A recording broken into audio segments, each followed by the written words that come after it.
Hi, this is Ron from worldnj.com. So, here go na video. And nasilip natin to. Lalabas pala sa Pilipinas sa Infinix GT30 Pro.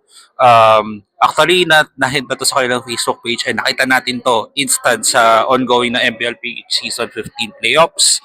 So, lalabas ito around next month and nabanggit sa atin yung mga key specs nito. So, this one is meron Dimensity 8350 processor, tapos may 5,200 mAh battery, may 15 watts na, or sorry, 45 watts na wired charging.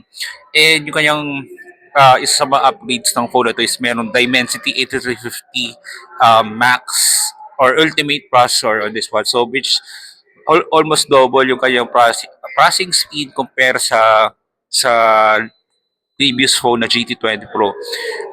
This one is nabanggit ang ibebenta sa Pilipinas is dalawang variants, 256 and 512 gigs storage na nakita niyo naman sa video, ang na-check natin is yung 12 gig 12 gig RAM, 512 gig storage. So yung 256 di natin na-confirm kung ilalabas pa nila yung 8256 or yung 12256.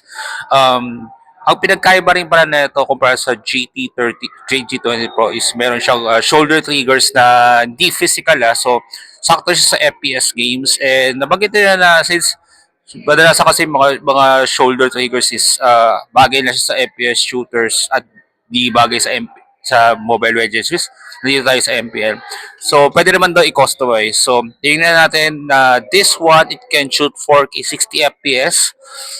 Then, nabigay din sa atin sa mga tips na this one will be around or less than 20,000 pesos.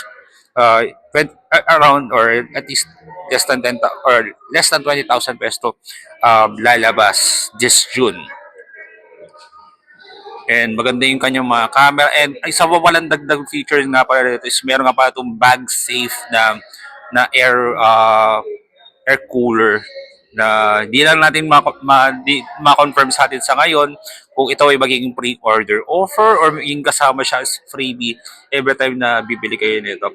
Yep, mag-upload din ako ng 4K 60 FPS na video sample nito to judge yourself kung maganda yung kanyang camera for this price range.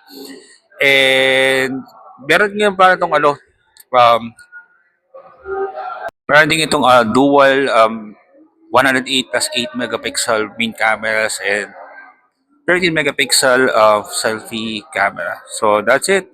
Ito na yung Infinix GT30 Pro. Please like and subscribe to the channel. Follow sa service. Thank you very much for watching.